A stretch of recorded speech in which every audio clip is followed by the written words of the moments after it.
करवा चौथ व्रत कथा। एक साहूकार के 7 लड़के और एक लड़की थी।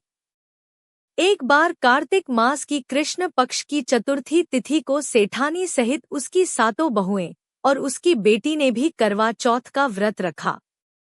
रात्रि के समय जब साहूकार के सभी लड़के भोजन करने बैठे तो उन्होंने अपनी बहन से भी भोजन कर लेने को कहा। इस पर बहन ने कहा, भाई अभी चांद नहीं निकला है। चांद के निकलने पर उसे अर्घ्य देकर ही मैं आज भोजन करूंगी। साहूकार के बेटे अपनी बहन से बहुत प्रेम करते थे। उन्हें अपनी बहन का भूख से व्याकुल चेहरा देख बेहद दुख हुआ।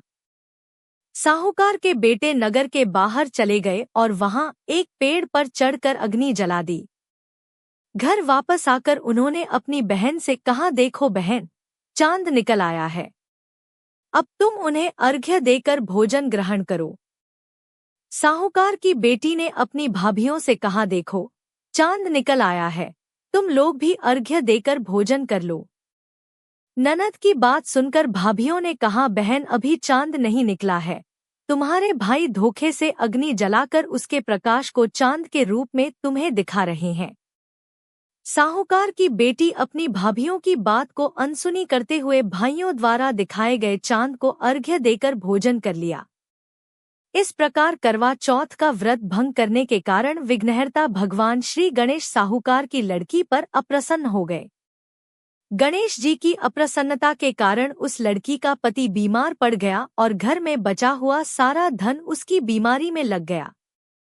साहूकार की बेटी को जब अपने किए हुए दोषों का पता लगा तो उसे बहुत पश्चाताप हुआ। उसने गणेश जी से क्षमा प्रार्थना की और फिर से विधि विधान पूर्वक चतुर्थी का व्रत शुरू कर दिया। उसने उपस्थित सभी लोगों का श्रद्धानुसार आदर किया और तदुपरांत उनसे आशीर्वाद ग्रहण किया।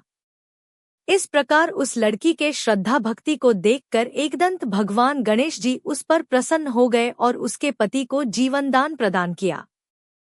उसे सभी प्रकार के रोगों से मुक्त करके धन, संपत्ति और वैभव से युक्त कर दिया।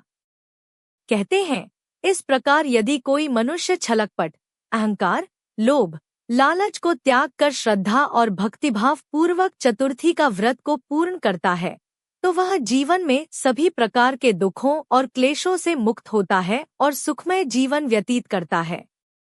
करवा माता आपका सुहाग सदैव बनाए रखें, आपके पतियों को लंबी उम्र दे, आपकी जोड़ी हमेशा बनी रहे, सदा सुहागन रहो। जय मां करवा।